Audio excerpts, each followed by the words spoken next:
Hi guys and welcome back. Today I'm talking all about the Chanel Ultra Le Teint Velvet.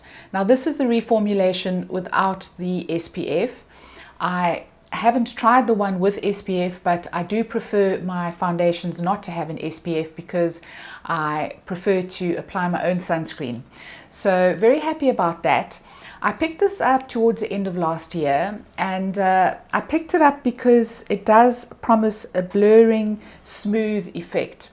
Now, I am 54 years old. I do have fairly textured skin. I have fine lines, enlarged pores, wrinkles. And so I have been on the lifelong quest to find a foundation that disguises as much of that as possible. But as I've gotten older, I'm also leaning towards a less made up look, foundations that look a lot more natural and ones that I can reach for every day. And I've also grown tired of funky shades from other brands. One example is MAC. I can never find the ultimate shade that matches my skin tone. But with Chanel, I do know that I am a B40. Their shades are very skin-like, and they really do mimic the shades of proper skin. So that's one thing that I really love about Chanel, is that if you are a particular shade, you generally are that shade across the range. So I went in store. They had a special on, which is also almost unheard of for Chanel, but we do get specials every now and again at Woolworths. You buy 2 products and you get 25% off, and this special was buy 2 get 30% off. So I went in store with the intention of purchasing this foundation, and while I was there, the sales assistant encouraged me to purchase the primer as well. So that was the second product that I got in order to get the discount. Now, I am not a fan of primers. I have yet to find one that does everything that it says it's going to do, but I was reassured that this is really great for normal combination skin, which is what I have. It is a mattifying primer. They say that it blurs pores and it also extends the longevity of your foundation. So I'm going to talk a little bit more about this in a minute, but what I'm going to do today is I'll apply primer to half my face and then no primer on the other side, and we'll see how it fares, and I'll let you know what I think the comparisons are. So I'm taking just a little bit, that much, on my finger, sort of a pea-sized amount, and I'm just going to spread it onto the one half of my face. It does have a very cooling sensation. It also has a very light fragrance, so it's got that Chanel, it's a kind of rose petal fragrance. It does diminish after a while, so it's not a big deal, and I don't really mind fragrance in my makeup, to be honest. So there I've just applied it to the one side of my face. It does play quite well over my sunscreen. I'm wearing my Nivea SPF Q10 today. So that's the primer applied.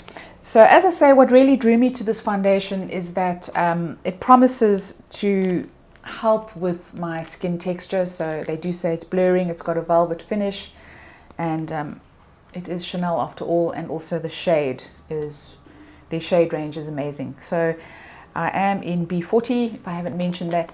I am going to give this quite a good shake. This is a really highly pigmented foundation, so it comes in this little plastic bottle. It is 30 ml, it's travel friendly. I really like that about it. So these days I'm more into practical makeup, if that makes sense. I'm kind of over mixing foundations together. I do on the odd occasion, but I was looking for something that I could just slap on and go. And so that was the rationale behind trying this. And something that's also quite lightweight and medium coverage. So this is really highly pigmented. I'm going to put a little bit on the back of my hand, so that's how much I'm going to start off with. And I'm just going to dot that all over the face. Now, they do say that you can apply it with a brush or with your fingers. I have used both, and I find that with my fingers, it probably gives a slightly more natural finish. But today, I'm going to apply it with a brush. So the brush tends to give it a little bit of a smoother finish. So I'm taking my foundation brush. Now this is from my makeup brush range, the Makeup Worx, specifically for my South African viewers. There is a link down below. So this was a range of brushes that I launched last year. They are award-winning as well, just a shameless plug there. But I really do love this foundation brush. It's just so easy to apply foundation. And this is going on really beautifully. So you can see it's a brilliant match for my skin. And it really is giving me a smooth finish. It's not totally obliterating my texture, but it's doing everything it can to help it, which is what I like in the foundation. And it's giving me a very natural coverage. So you can still see my skin through the foundation. You can still see my pores, and they're a little bit improved, but you can still see that my skin is showing through, and that's something that I'm aiming for now. I have made peace with my skin texture, with my age, with the fact that things are not what they once were, and I'm not striving for perfection. I'm just trying to enhance what is already there. Just be happy with it. So that's a big motivation for me now in terms of makeup going forward. Now I do have combination skin, but I'm not going to powder the foundation down. So you can see that it is, it's definitely improved my complexion. It's not perfect, but it looks like my skin looks like skin. It doesn't look like it's caked in makeup. So it is giving me a lovely natural finish. It is buildable. You could build it up slightly, but I'm very happy with the finish as it is. Now I'm going to go in, I'm going to apply a little bit of concealer, and I've got a new concealer today. This is the Estee Lauder Futurist Soft Touch Brightening Skin Sealer, they call it. And it does have a whole lot of skincare benefits in it. And I have really been enjoying this concealer because it gives a slightly luminous finish under the eyes. I don't like a very matte concealer because I just find that they are aging and they are drying. And you want a little bit of lightness, light reflection under your eye area. So I'm taking a little bit of this. Now it's got a very cute doe foot. They say that it is made in the shape of the tip of the finger. Well, I think that's just probably marketing speak. But I do like the applicator because it allows me just to apply 3 little dots, and I very seldom will use more than that. So I love the applicator just for that, fingertip or no fingertip, because it means I don't have to put it onto the back of my hand and then apply it to the under eye area. So I'm going to go in with a concealer brush, and this is from my range. It's the Concealer 205. This is brilliant for under eye concealer, and I'm just going to pat it on under the eye area. So I am in the shade 3C. I'm normally a 3N in the Estee Lauder, but I did the 3C for the concealer, and I really love it. I find that it really does help just to brighten the under eye area. It is buildable as well, but I don't build it up for fear of it beginning to crease and look cakey. But I really do like it, and I think in terms of an under eye concealer for mature skin, I think it's really great, to be honest with you. Now I'm just going to pat that in with my fingertips because I find that that just helps to meld the concealer into the skin. So that is the makeup done. Now I am going to add a little bit of blush. So I'm going in with, this is a new blush. I picked it up at the end of last year from the MAC Glow Play range, and this is in the shade True Harmony. So I do have the powder version of this as well, but I really do like the cream version. I do not have, here we go. So this is our cream blush brush, the Cheek 105. I'm going to apply a little bit with this. This is a really lovely, very neutral blush. I call it the Thinking Woman's blush because it's kind of just adds a little bit of definition if you like something a bit more subtle.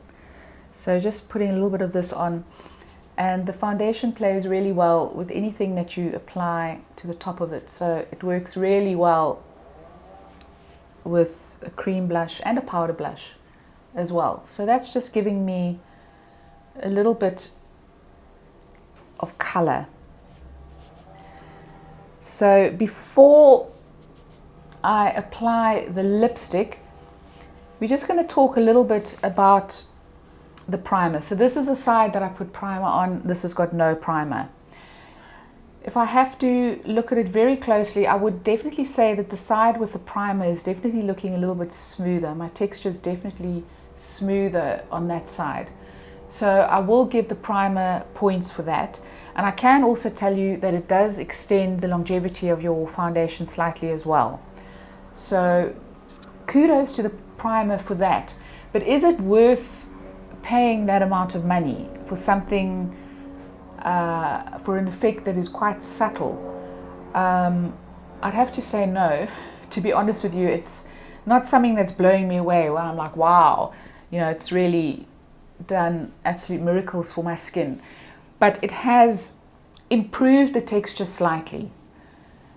So if you want a slight improvement, I would say go for the primer, but it's not going to change your world. If I added a little bit of powder, I would probably get this effect anyway.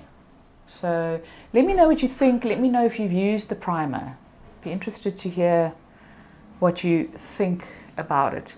But it's really not bad as far as primers go. It's not going to change your life, but it's really not bad. So I'm going to finish up, fix my hair, put my lipstick on, and then I'm going to be back and give you my final thoughts. So I think for an everyday foundation, I think that this one ticks all the boxes. It's a great shade match. It allows my skin to peek through. It looks very natural. It applies beautifully, and it's fairly long wearing as well. I probably get a good 8 hours out of this foundation before it starts to fade. So I really like it from that point of view. I'm going to add a little bit of powder just so that you can see if you're not mad about the glow. It's very easy just to take it down. So just taking a powder brush, I'm using my Maybelline Fit Me Matte and Poreless, which is a little bit sacrilegious with a Chanel foundation, but I really do. I rate this powder. So there we've mattified the skin slightly, and this also tends to help with the longevity of my foundation. And if I don't do this, then what I'll do is I'll just blot my skin throughout the day with a little bit of tissue paper just to take the shine off. But I really do love this foundation for an everyday wear, and I would highly recommend it. So let me know if you have used it. Let me know if you've used the previous version with the sunscreen. Let me know what your thoughts are. I'd really love to hear from you. Please leave me a comment down below. Let me know if there are any other Chanel products that you would really recommend. I've had very mixed reviews about their eyeshadows and their blushes. I believe that they've reformulated them and they're not so great. I've had some very good reviews about the lip products. So let me know your views on some of the other products. I'd love to hear from you. If you enjoyed this video, please do give it a thumbs up. Please don't forget to subscribe, and I'll see you next time. Ciao, ciao.